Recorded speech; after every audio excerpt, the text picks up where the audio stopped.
Hello, welcome. Thank you to those of us joining, everyone joining us online. I'm very, very happy today to be joined by two excellent panelists to discuss the comprehensive and progressive Trans-Pacific Partnership trade and other kinds of exchange agreement and framework that's been established by now 12 countries, mostly in the Asia Pacific, but also including the United Kingdom. So let me introduce the other two panelists. We have Dr. Chun-Yi Lee, who is an associate professor of politics at the University of Nottingham, and Dr. Bill Hayton, who is a well-known journalist, writer, and affiliate or fellow of Chatham House. And so I guess whoever wants to go first just to talk a bit about this, I can happily hand it off to you. But I guess by way of background for the audience, in case people haven't been following over the last 10 years, the Trans-Pacific Partnership, or TPP, was a significant trade framework that was advanced by a number of countries, notably the United States and Japan, during the time period roughly 2010 to 2015. And just as it was really coming together, the United States backed out of it in 2016-17. If anyone followed the campaign of 2016, the US presidential campaign, both Hillary Clinton and Donald Trump sort of competed with each other in a one-upsmanship about how much they could bash the TPP framework and how much they wanted to get out of it. Never mind that this was the signature policy initiative of Barack Obama, and while she was Secretary of State, Hillary Clinton herself.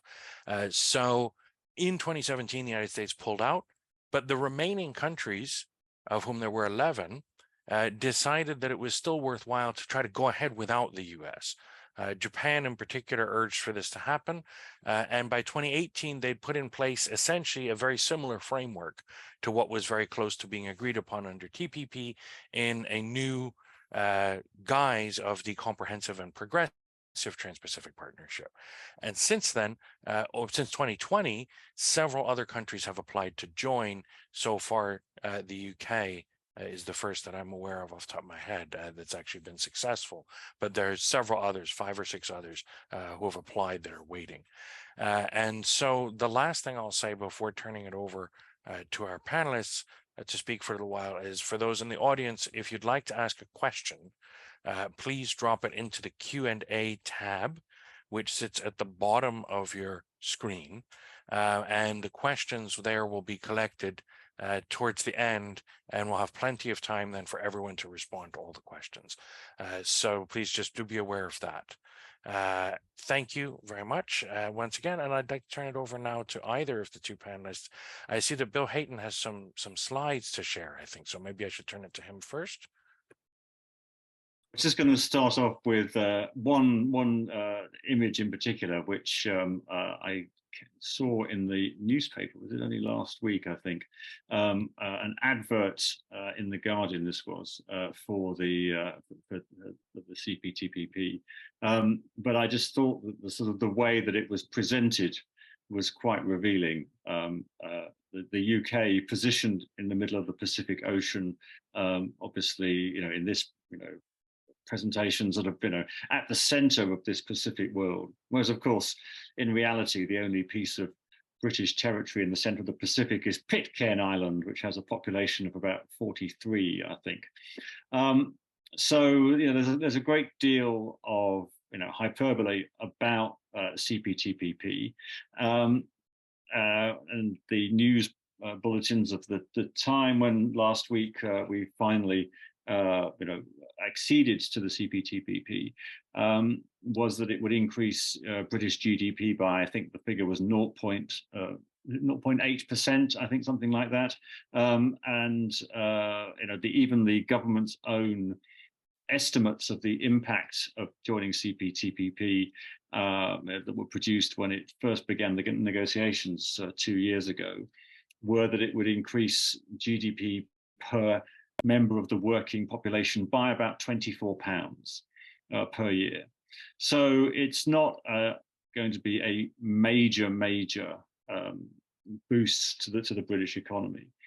But I think it's had a bad rap in lots of ways. I think a lot of people have somehow thought that CPTPP can't be any good because it's not as good as joining the EU, for example, or being a member of the EU.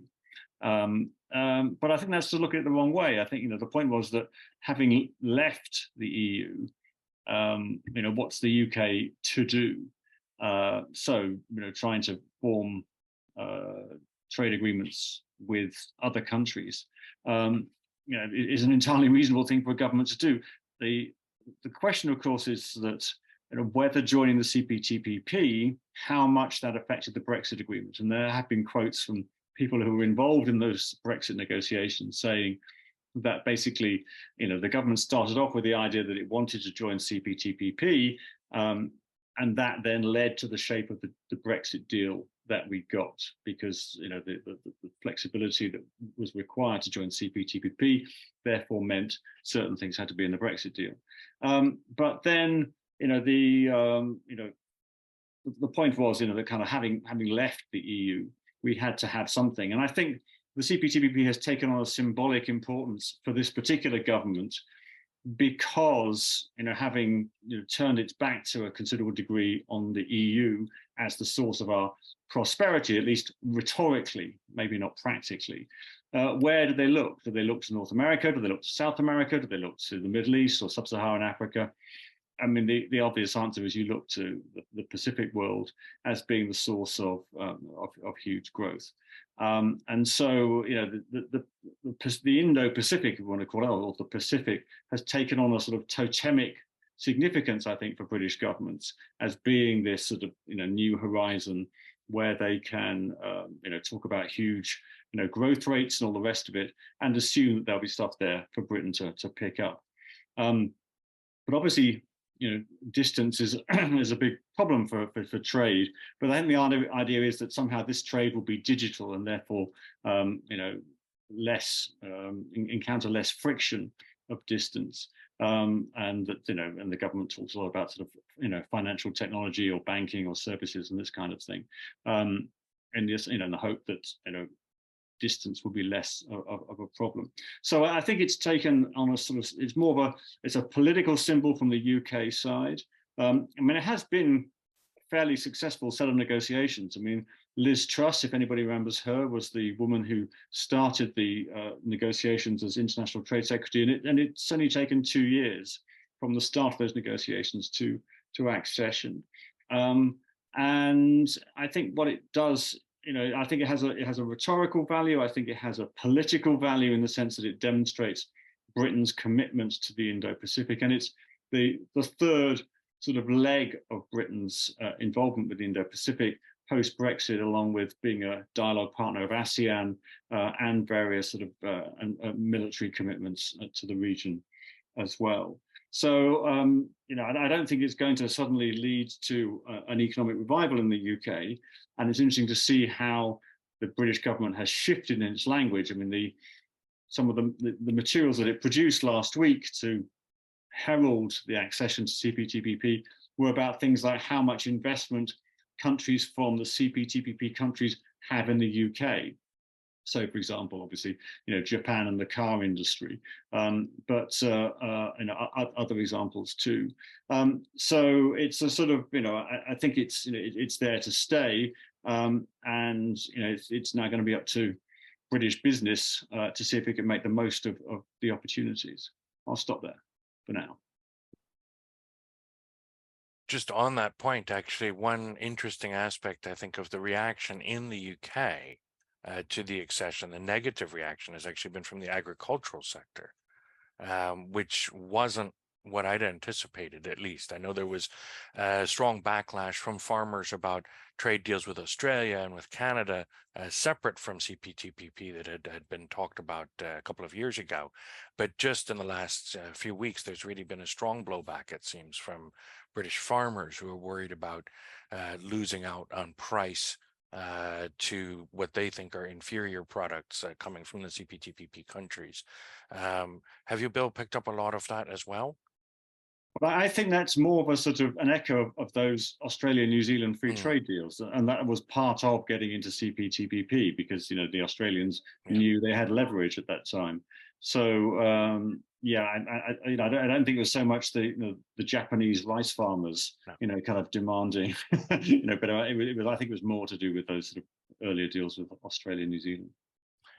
Right, because the other interesting aspect of it about the UK's accession in particular that I've just not really gleaned much information about, but seen sort of percolating around the edges, is what happens to overseas territories and crown dependencies. And that just sort of popped up again in my mind when you mentioned Pitcairn Island, which I don't think is the most important of them. But what about a place like the Channel Islands or Gibraltar?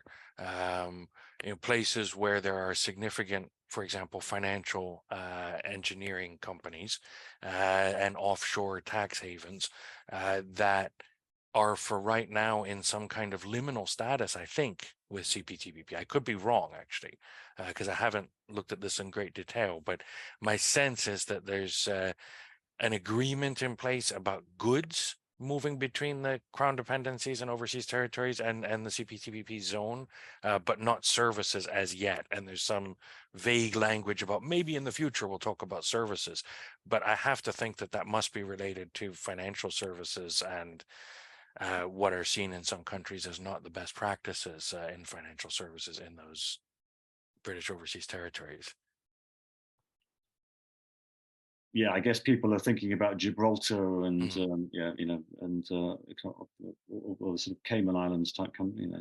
Exactly, or British Virgin Islands, or other places where there at least are allegations periodically of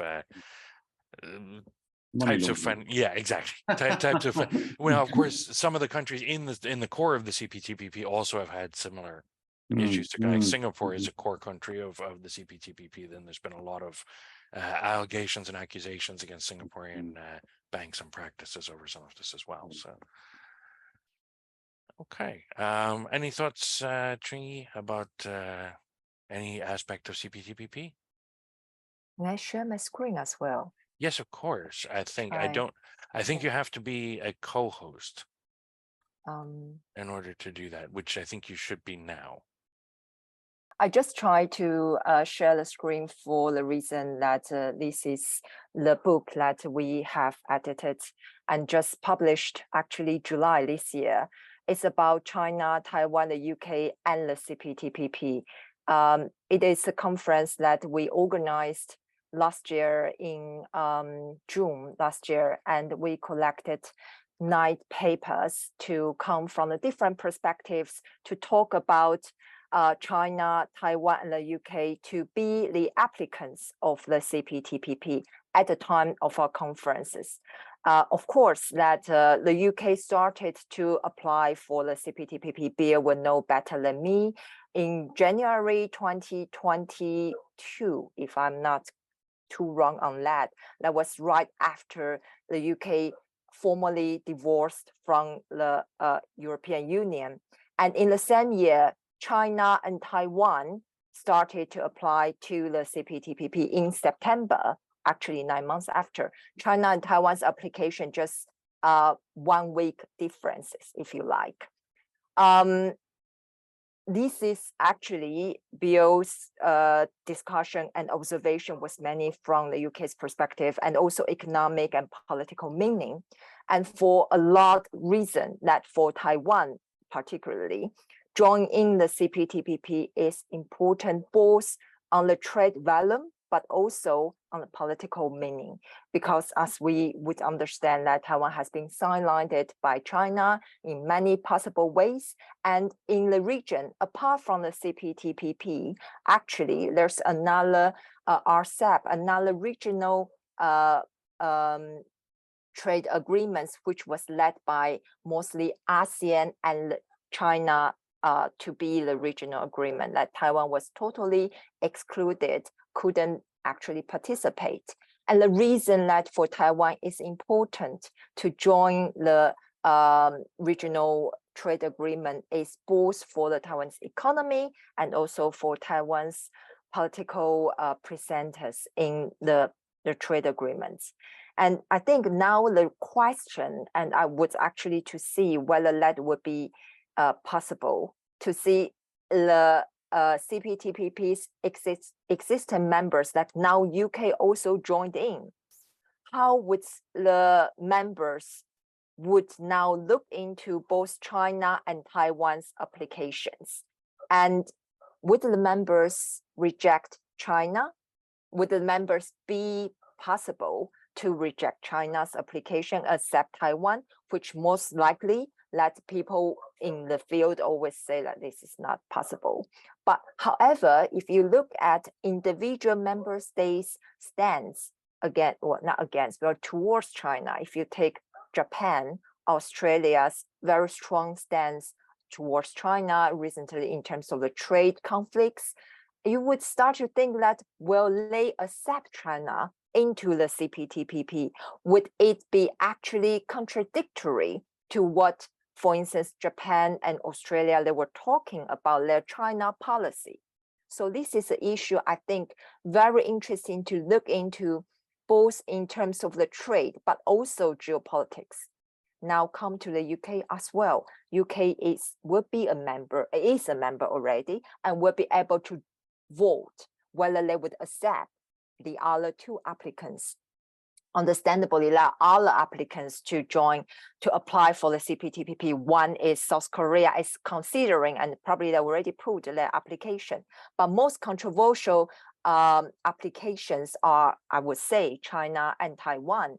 So what would be the existing CPTPP members to think about that? That is a big millionaire question. I myself don't know. Our chapter contributors also do not know, but they have provided their different perspective. And if you're interested, please also could consider to take a look of that. My last thought before I stop sharing my very awkward sharing skill would be to say that the regional trade agreement CPTPP also include the data sharing system and digital commercialized data, for instance. So UK is a highly developed country, democracy that share the same mindset with the rest of the CPTPP members. Now, again, we are having these applicants from China that we would not know whether the rest of the member states would want to share the crucial and digital data with a different my side of the states, that they do not function as a democracy. However, they do have enormous markets, as we all understand that. So again, this is a tricky question that I don't have answer, but hopefully that will be able to have more of the discussion to follow up. And I start to share my very awkward sharing scheme. Thank you so much. That's really incredibly interesting and insightful. I think let's focus on Taiwan and also mainland China for a moment.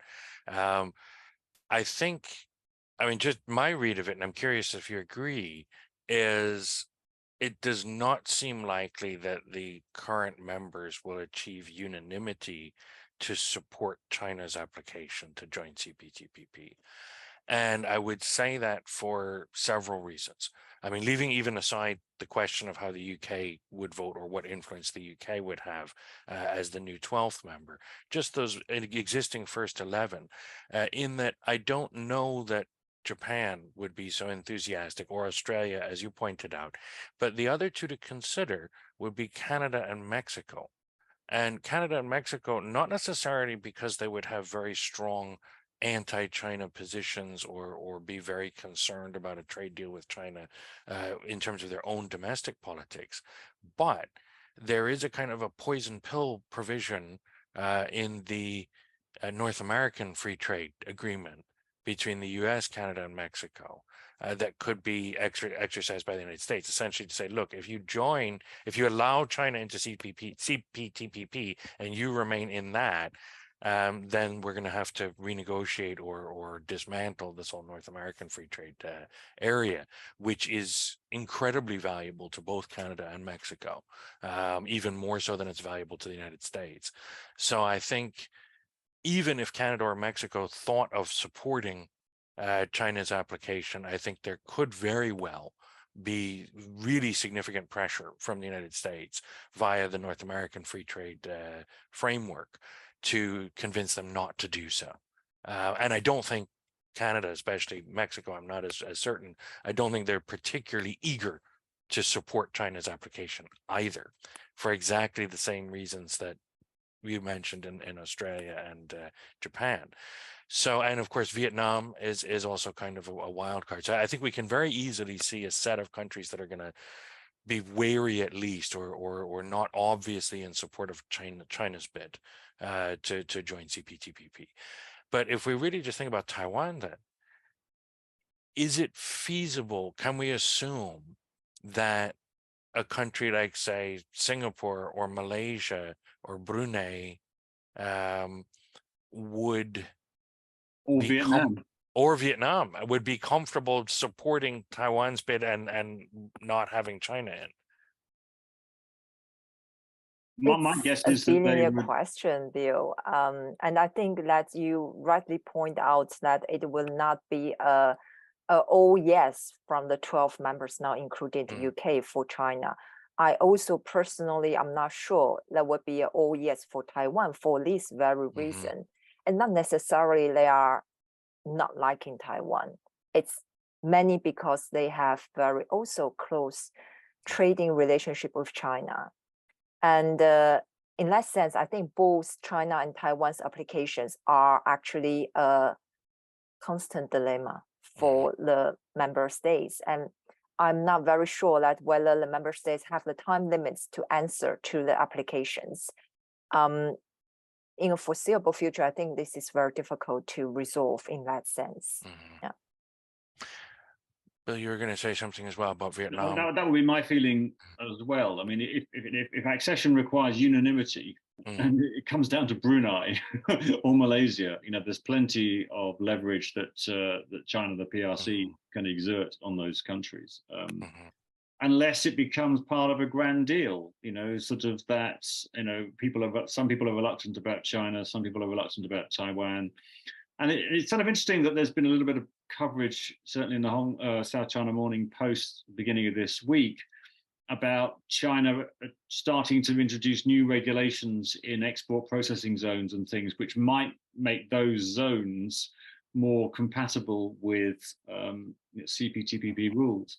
Because when this first came out, I think most people thought the whole point of CPTPP was it's about sort of deregulation and a free market, and it's entirely the opposite to the way the Chinese economy runs.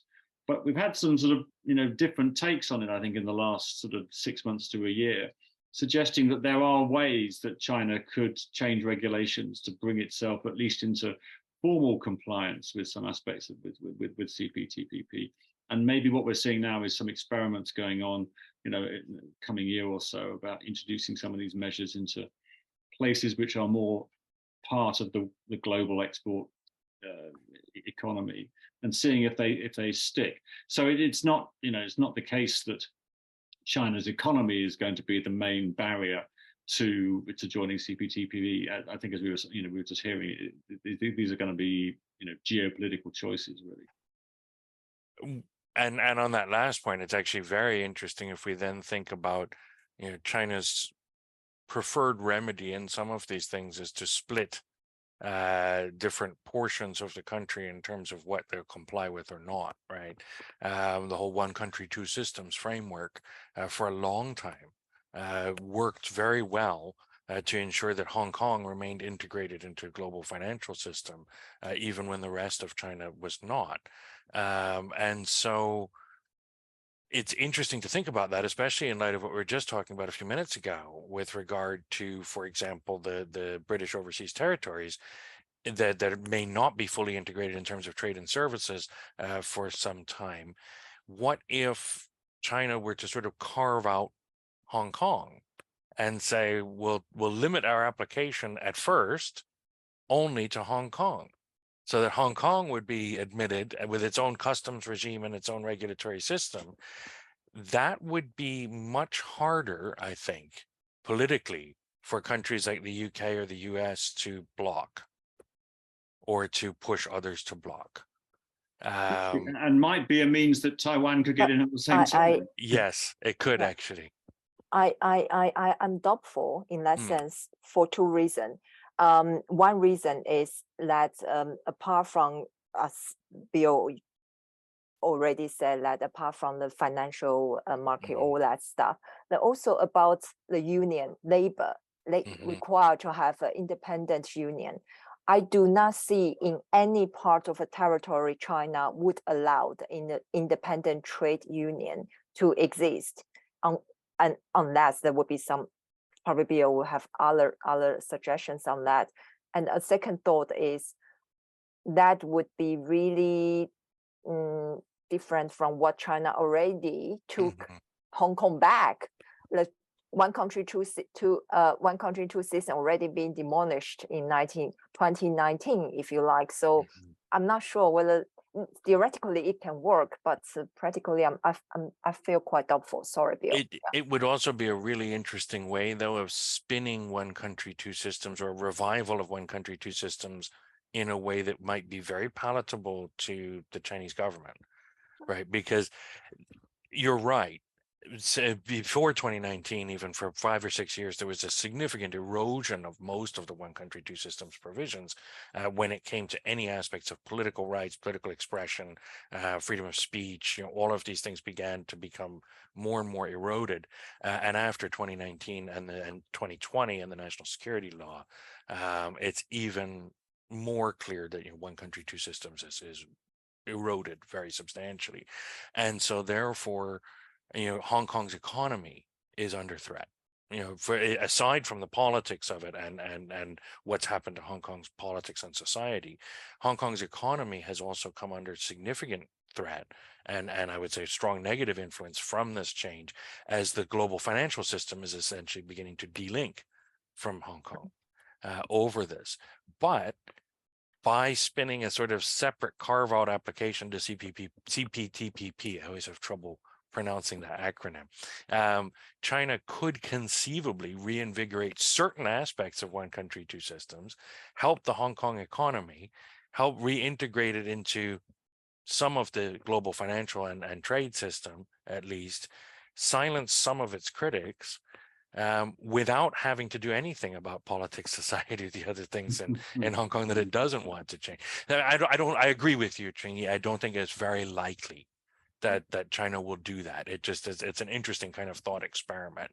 But I also think if something like that doesn't happen, as I think both of you have said, I would agree strongly that it's difficult to see a path to either China or Taiwan being admitted without the other. And I think it's fairly clear that there are at least a few of the existing members that would be uncomfortable supporting China, at least in the near to medium term future. And so given that China will probably not be admitted, the most likely outcome seems to be Taiwan also will not be admitted. I just want to come back on something that Chun-Yi said about unions. That's quite an interesting point, particularly because of Vietnam. Because Vietnam obviously it's a Leninist state just like China, and the unions are part of a political system, and there are no legal independent unions, and yet Vietnam is in CPTPP.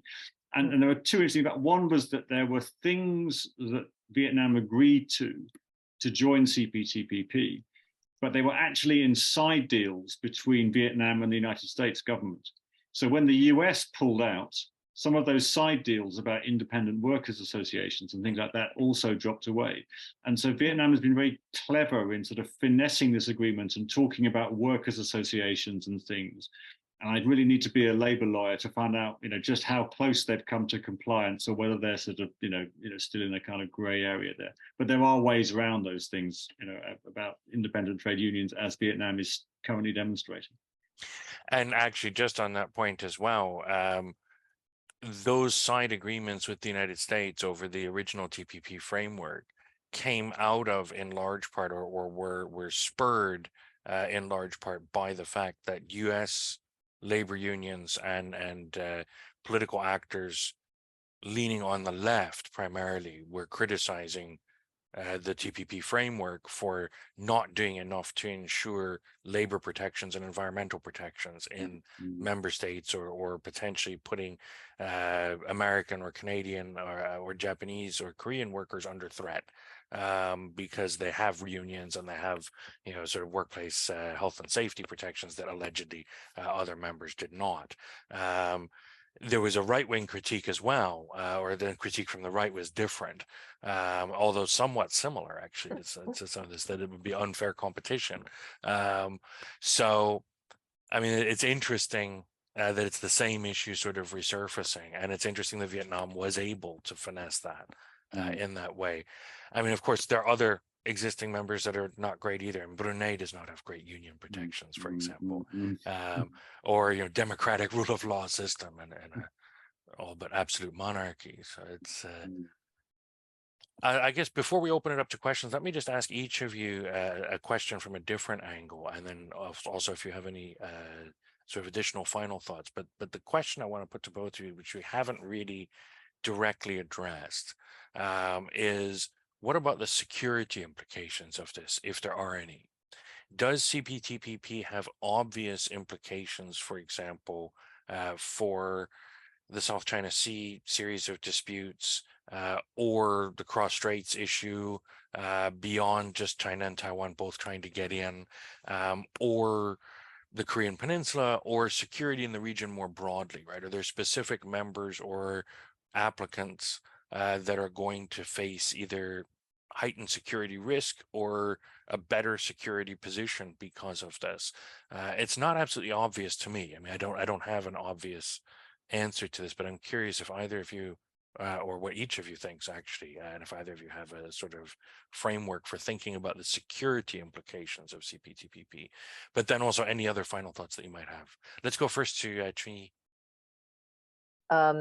The security part that I would say, in my understanding, would be the data sharing among the members. So may not necessarily coming from the conventional security perspective, but as in the trade agreement, regional trade agreement, that has a component of the data sharing. So who do you want to share the data with? And then this is the question. But I do have the doubt on that note to the existent CPTPP framework. So it's not only you, Bill, I also have the problem with that. Have they already reached to what they have regulated, or they dispute, or they argued, or they promote the certain amount of the data sharing system in terms of the finance and banking and all that, and the digital commercialization, all that? Because I have a serious question whether, as you both mentioned about Vietnam and Brunei, have they up to that level? So my thought of the security, again, I would say, is not about the conventional one. Maybe Bill have another perspective, but it's about the connectivity of the members in terms of the data and all the information that have to share. So, yeah, I mean, my only thoughts are that the connections are rather diffuse, and they're about things to do with the rules-based international order and the sort of the general closeness of these states in terms as like-minded states, whatever that actually means. But I suppose within it, it tightens the UK-Japan agreement arrangements. I'm not going to call it alliance yet, but partnership, I suppose, which is developing in many areas in terms of joint production of jet fighters and missiles and things, training, but also lots of trade links and seeing themselves as very states in similar geopolitical positions offshore large continental economies, all the rest of it. But this idea that there can be a rules-based order and that it can be economic as well as political diplomatic, and that the CPTPP bills itself as, you know, a high quality trade agreement, you know, with strict rules, you know, on you know, not, we were talking about, you know, labor, environment, other things as well. It's not a sort of, you know, lowest common denominator agreement, and the contrast has always been with RCEP, the ASEAN centered agreement, which also brings in Japan, China, Korea, Australia, New Zealand. So yeah, you know, I hadn't really, you know, kind of thought much beyond that. The data point, I think, is quite a good one, and obviously is one of the main points of disagreement between the CPTPP countries and EU states. Actually, is over data questions. So yeah, but I'll have some further thoughts on that. Great. Actually, yes, I would agree extremely strongly, or very much wholeheartedly, with Chun-Yi's point about the data as being a major sort of security issue between the countries, and data sharing rules and regulations around that. And yes, I mean the EU, but you know, the UK has retained most of those EU rules on sort of GDPR and data protection and privacy. And if we go back, and so the UK's continuing membership in CPTPP may come into question if there's real pressure to abrogate those rules, I would think. Other countries in the CPTPP area also have rules, such as Canada and Australia, and New Zealand, I believe, too, have pretty robust data protection rules and privacy rules that would have to be considered, I think, in any of this.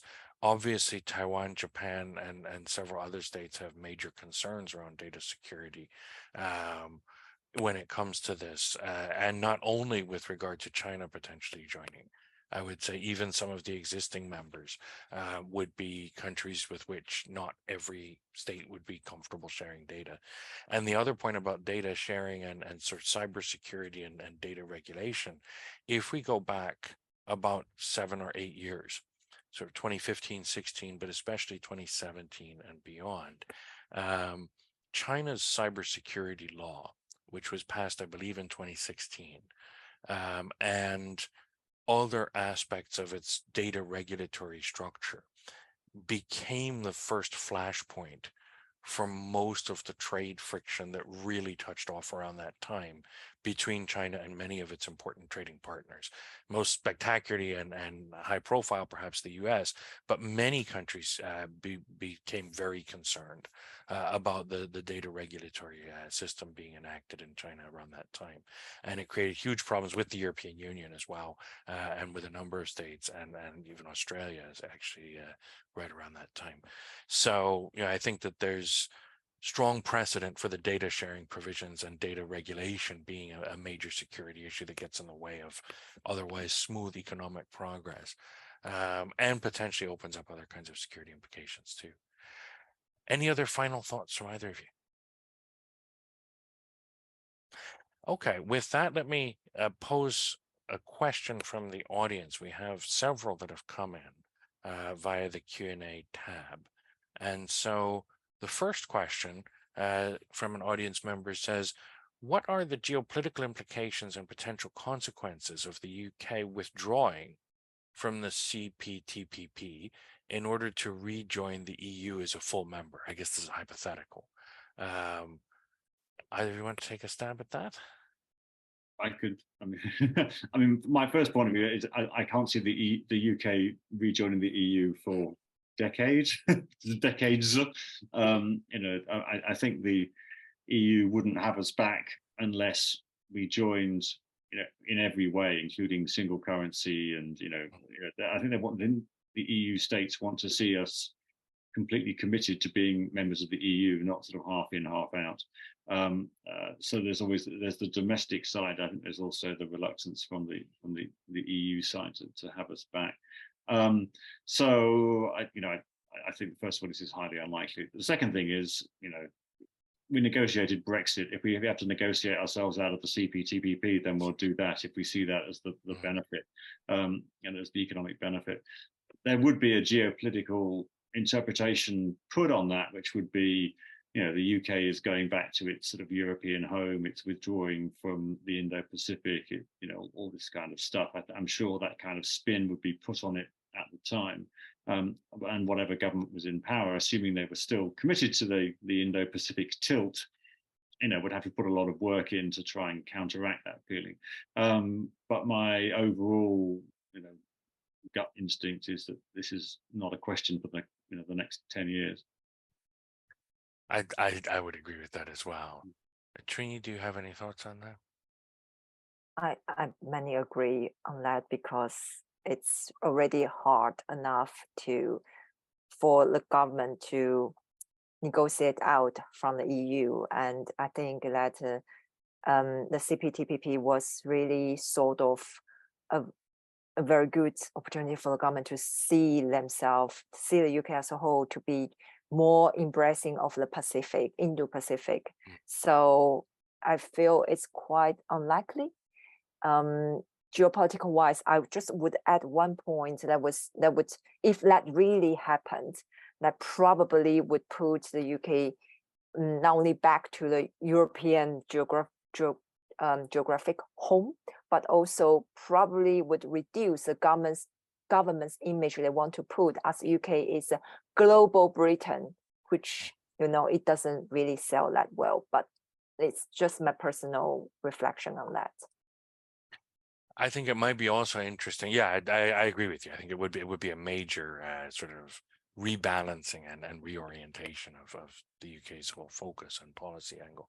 But to rephrase the question in a different way, to sort of look at it from another angle, could we see a future in which other European states want to join the CPTPP, or even in which the European Union as a bloc negotiates some kind of comprehensive deal with the CPTPP area? I'm doubtful of that, actually, but I wonder if either of you has a thought on that. I think this gets into the nitty gritty of kind of trade integration and kind of the how likely it would be. It's also, I think, a psychological question for the EU. The EU has never integrated into anybody else's trade agreement in its history. The EU sees itself as the rule setter, and it would be a complete sort of psychological change for the EU to think that it's going to have to change its domestic legislation or its internal legislation anyway to fit in with somebody else's trade agreement. So yeah, but I guess these things are going to maybe be subject to changes in the global economy. I mean, if the Chinese electric vehicle companies destroy the German car industry, then maybe Germany or German exporters might be more interested in thinking about joining CPTPP or whatever. I mean, we don't know kind of what's going to happen in the coming years. Yeah, I mean, I think it's also unlikely that an EU member state could even think really about joining without the EU joining as a bloc. No. Because of all of the changes to customs rules and so on that be required. Iceland? Maybe, or Norway? Yeah. We have WTO anyway, if you think of that. So if really think about everyone being together, WTO is already existing format. Why we come into the regional trade agreement, let's come into, again, the nitty-gritty part that Bill just mentioned. It must have some distance geopolitical meaning, not geopolitical in terms of politics. It's sort of the distance. That's why we are trading with our neighbors. So just one point of this question to say is the UK joining into the CPTPP actually had initiated some questions from the member state, because the UK's investments in the Pacifics in this area hasn't been strong. The UK hasn't traded, apart from Commonwealth countries, Bill can correct me, hasn't been as high as the regional other members. So I think that's one of the things to consider, whether to actually mingle everyone together. Okay, we have two more questions, or three, from the audience that I'll put forward. One is saying, thinking about the UK Indo-Pacific economic cooperation and development in the future, where does the UK want this to go beyond CPTPP? Is this a staging post for future or more intense cooperation, or is it the end point? Simply a symbolic victory? Is there an appetite for more engagement from the Indo-Pacific side?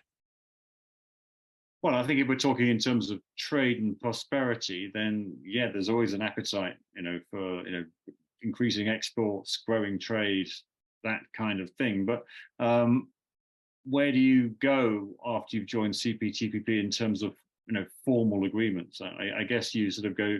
One option is you go down the the bilateral route, and you try to negotiate free trade agreements with more states. And of course, the government is doing that, and I guess India is seen as the big prize at the moment. But India is a difficult country to negotiate with. India, refused to join RCEP, even though it was supposed to be a sort of lowest common denominator agreement, because the populace or the state elite is hostile to ideas about free trade. I mean, it's interesting to see how much the UK has given in negotiations to India in terms of things like visa restrictions being relaxed and that kind of thing as sort of sweeteners to try to induce India to sign up to some kind of free trade agreement, but still we're not seeing much progress on that front. But of course, there are sort of other states which are not part of CPTPP, which the EU has been trying to negotiate a free trade agreement with for some time. For example, Philippines, for example, or Indonesia. Some of the other sort of bigger economies in the region. But how much bandwidth does the UK have to negotiate these free trade agreements? How many trade experts and civil servants and diplomats can we put on each of these negotiations simultaneously? I mean, it takes the EU a lot period of time, and we're going to try and duplicate them, I suppose. Okay. Next question here is sort of more broadly, any appetite for other countries to join the CPTPP? I think we've actually already talked somewhat about that. The other country I'd be very curious about, very specifically, is Indonesia, which has not, as far as I know, even applied as yet. And it's interesting then to think about other significant Southeast Asian economies entering without Indonesia. Thailand, similarly, I think has at least thought about applying, but I don't think put in a formal application before its elections. I can't remember exactly. But I No, don't you're think right. It said it's interested, Thailand, but no yeah. application. I mean, the formal applicants is a very mixed bunch. I mean, apart from Taiwan and China that we've spoken about, we've got Costa Rica, Ecuador, Ukraine, and Uruguay. I'm also on the list. So it's quite a mixed bunch of, not many Asian states, but South America and Ukraine, Central and South America. Well, it's also interesting if we look at the Asian participants, other than Japan, they're mostly not really large economies. No, and I think this reflects the origins of CPTPP. TPP was originally Singapore, Brunei, New Zealand, and was it Chile? I think were the original four. It was a kind of it was a very specialized group of countries, and it was when the US, under Obama, was looking around and they saw this as a vehicle that could become something bigger. That's when it became, what was then the 12-country negotiation with Japan and Vietnam and other countries involved. So yes, you say that the small economies. It's only the Vietnam, Singapore, Brunei, Malaysia, the four Southeast Asians, the ones that stuck it out. Right. And it's interesting also to me this sense of the U.S. and what the U.S. position was in the old TPP framework, because from a certain angle, and neither the TPP's proponents or opponents in U.S. politics seem to ever bring this up, but from a certain angle, one could look at the original TPP and say almost all of the states that were signed up to join, should it be brought into force, were already in free trade relationships with each other and with China, actually. But the US and Japan were not. And so from a certain angle, the original TPP formulation that died when the US walked away was really about a bilateral free trade agreement between the United States and Japan, which I think would actually have been much easier to sell in US politics. And it would have been easier to convince many people, both on the left and the right, actually, to accept that and to see the benefits of that. But that's not how either side sold it or tried to sell it, and it's not how any of the critics critiqued it either. So, I mean, that's interesting without the US in, that Japan stays in, but that basically all the other economies, at least those in Asia, are not that large. I believe the UK is now the second largest economy in the bloc after Japan. And so, you know, Vietnam is a large country, but not a huge economy. So yeah, that's why I'd be very, very interested about some of the larger states in the region economically that haven't applied. Not just Indonesia, but or Thailand, but also if we look further north, you know, South Korea has not applied, I don't think yet. South Korea is considering. That's Right. what's and the regional ones, they have RCEP, so yeah, it's difficult to see why they already have RCEP and then again to apply to a CPTPP without America. Yeah, I mean, unless I think CPTPP provides more than RCEP does, as I understand. You get more out of the relationships within CPTPP than you could under RCEP in terms of enhanced trade and cooperation and the ease of flow of goods, services, and information. But no, I see your point. I mean, why keep joining all of these? And especially if joining I think the worry for some countries would have to be joining CPTPP might have implications for continuing full participation in RCEP because of who some of the RCEP members are. And because some of the rules that they'd have to sign up for that and the frameworks that have to accept under RCEP would be in conflict with the CPTPP mandate. I suspect, I don't know. Go ahead. I mean, I think for a lot of manufacturing companies, RCEP works quite well. You know, kind of allows you to shift your components across borders and that sort of thing, and integrate your supply chains and things. So, you know, it may well be, you know, you were implying, you know, that's enough. You know, that the sort of the manufacturing sectors within those states will need, maybe those states that have greater proportion of services in their economy will be more inclined to think about CPTPP. One more sort of UK inflected question. It says, if there is a change in the UK's government, i.e. if we see a Labour majority, will this impact the Indo-Pacific tilt and particularly the UK's participation in CPTPP, or will it just be more of the same? My feeling is more of the same. I don't, you know, there's different elements to the tilt. There's the diplomatic, the military, the economic. I think that one thing that we can expect is that whoever wins the next election, there isn't going to be much money around. So we're not going to see a sudden increase in commitments, I think, to the Indo-Pacific. But at the same time, I think the UK is wary of, you know, being seen to reduce its, you know, stature on the global stage. So therefore, it won't want to do anything as obvious as, for example, withdraw its two, you know, relatively small patrol vessels from sailing around the Indo-Pacific, because that will be seen as, you know, another kind of retreat from, you know, east of Suez moment, you know, back to the sort of 60s and the 70s. So I sort of see in terms of that sort of physical military deployment, you know, not much change. Although I think Labour as a whole, its interests are, let's rebuild ties with Europe and the EU, and maybe switch the emphasis of Britain's foreign policy closer to Europe rather. You know, for them, you know, Europe will be more of a totem than the Indo-Pacific, which has become a bit of a totem for the Conservative government. But you know, all governments want trade to grow; they want exporters to export, all that kind of thing. So I can't see them sort of, you know, dialing down the enthusiasm for CPTPP, because they're going to need investment and trade and jobs and all the things that governments always want. Well, and withdrawing from multilateral forums and agreements is not It's not a good look. not the selling point of Labour and British politics currently.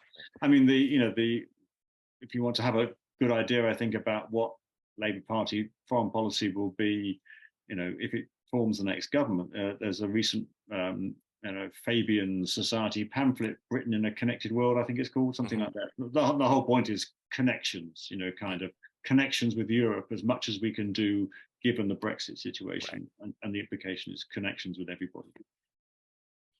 Which in fact CPTPP could facilitate with at least some of the countries in an important way, in particular with Japan, let's say. Yeah. I mean, one of the reasons, people gave when British, think tanks and people started talking about CPTPP was it would be a backdoor to a free trade agreement with the US. Yeah. But of course, that doesn't seem very likely, regardless of who wins the American election. Chun-Yi, do you have any thoughts on this? Yeah, I just thought that I think more or less would be the same, and I totally agree with Bill said that the government's funding would not be more, it actually would be quite tight. It's just also from the UK Japan's part that it's very interesting to see that UK gets really closer relationship with Japan from the security MOU that Bill, you probably definitely know that in January already signed, and also in May this year, UK and Japan signed the science and the collaboration agreements, which on the many focus on more of the semiconductor. So I think in a sense of the CPTPP, back to the question that if changing the government, I would say definitely agree with Bill that still wanted to participate but probably reserve more of the resources closer to the UK with the EU market, but see what the UK can get more from joining this CPTPP with our Pacific member states. Yeah. The very last question from the audience is perhaps actually more of a sort of comment or riff than a question, but it begins by suggesting that the CPTPP be renamed the Trans-Oceans Partnership, or TOP, because that would be easier to pronounce, which then makes me also think of why I have such trouble pronouncing CPTPP, which is that in geometry there is an axiom which says that congruent parts of congruent triangles are congruent. And in American mathematics textbooks, that is persistently abbreviated as CPCTC. And so that acronym was forever ingrained in the back of my mind somewhere at an early age, which now makes it hard to say CPTPP instead. But the idea expressed by this commentator is that with Britain being primarily in the Atlantic, Canada, Mexico, and some other potential members sort of straddling both Atlantic and Pacific worlds, and maybe it's really not about the Pacific, but if it were to be a more staunchly Pacific-oriented partnership, wouldn't that be fairly superficial if neither the US nor China is in? So I guess thoughts about that perspective or... Well, I mean, when TPP as was being discussed to begin with, of course, there was the US EU they were being discussed in parallel. So I guess you had this idea that the US was sort of going to be at the center of this sort of emerging core that was sort of within World Trade Organization, but was going to go deeper and tighter. And without the US kind of holding those things together, that it doesn't feel like a transoceanic partnership, kind of pulling these two trade agreements together. They feel like they were happening, the Europe, or any relation, future agreement between Europe and the US will be in a very different policy space to a CPTPP policy space. So yeah, I mean, ultimately, I suppose. The idea is, trade agreements should mutually support each other. But clearly, what we had, during the sort of late 90s into the 2000s, a sort of sense that, globalization was the way forward, deregulation, all that kind of stuff. We're in a completely different policy making world now, and the assumption that we're moving trade-wise towards ever closer integration. Clearly, not on everybody's sort of top of their policy list. And so now we have this sort of strange situation where China claims to be the sort of standard bearer of globalization, although of course it's generally kind of globalization for everybody else, and China will keep up the barriers that keep foreign investors out of certain sectors. Chun-Yi, any additional thoughts? Yeah, just final thoughts about it's right. It's not about the Pacific, but it's not of the original elements or the makers of it. But my thought is coming along with what Bill's comments on that. I was just thinking that we were actually in different seminars or workshops to discuss a lot about decoupling. And now we are talking about the CPTPP, which is in a very strange combination of wanting to be in a trade agreement, but also in many ways to decouple from each other. I would say that China not just want to decouple from the USA, it's want to decouple from the West system, but China still eager to join the CPTPP, for instance, as one example. So I just think that this is a very interesting combination to talk about. We definitely is to talk about the Trans-Pacific free trade framework, but at the same time, there's a decoupling going on, or the talk about decoupling going on. Of course, I'm very skeptical whether decoupling really can happen, but it's just my random thoughts in a sense of this kind of the very dynamic combination in that sense. Yeah. No, I think all of that is very much the case. And I think what it also highlights for us in closing is that we did have this moment 25 to 40 years ago, let's say, from sort of the Plaza Accords through September 11th. And in that time period, from the early 80s to very early 2000s, there was a kind of unthinking orthodoxy or unthinking consensus that the world is inevitably heading for complete economic integration, and globalization was going to just take over. There was a really interesting book by a sociologist, Benjamin Barber, published in the height of that period, called Jihad versus McWorld, about how everything is becoming homogenized in the form of international corporations throughout the world, and the few resistors are kind of radical nationalists and religious fanatics and tribalists here and there, often remote corners of the world. And I think the world has changed since then. That what we thought of as these kind of rules-based international order, rooted very strongly in the post-World War II sort of consensus or peacemaking moment, and the institutions that came out of that culminates with WTO, obviously, right? And WTO, when it came into being in the 1990s, was seen as very much just continuing this wave of deepening and broadening that same order. Are we faced now, in other words, with different competing orders and proto orders, and China perhaps trying to create aspects of its own order in different ways, the US and EU and others trying to work out with one another what a new iteration of the rules-based international order might be, or different visions of it in different sort of forms. And then we've got these other things, and maybe CPTPP is a part of that, and maybe it actually will have some impact as providing a new framework of an international order, or at least a portion of an international order for some of the world, or maybe not. But I think that maybe is a useful question on which to end. So thank you very much, Chun-Yi Li and Bill Hayton, two excellent panelists, for all of your contributions and for staying with us on Thursday evening. Thank you to everyone in the audience as well for joining us and staying with us into the night and for all of your excellent questions. So thank you very much, and please do, those of you in the audience, if you're interested, visit our webpage for the Center for Geopolitics, look for our newsletter and other content on the website. This and all other panels and events that we do are recorded, and videos of those are generally posted to our YouTube channel, which is also accessible via that same website.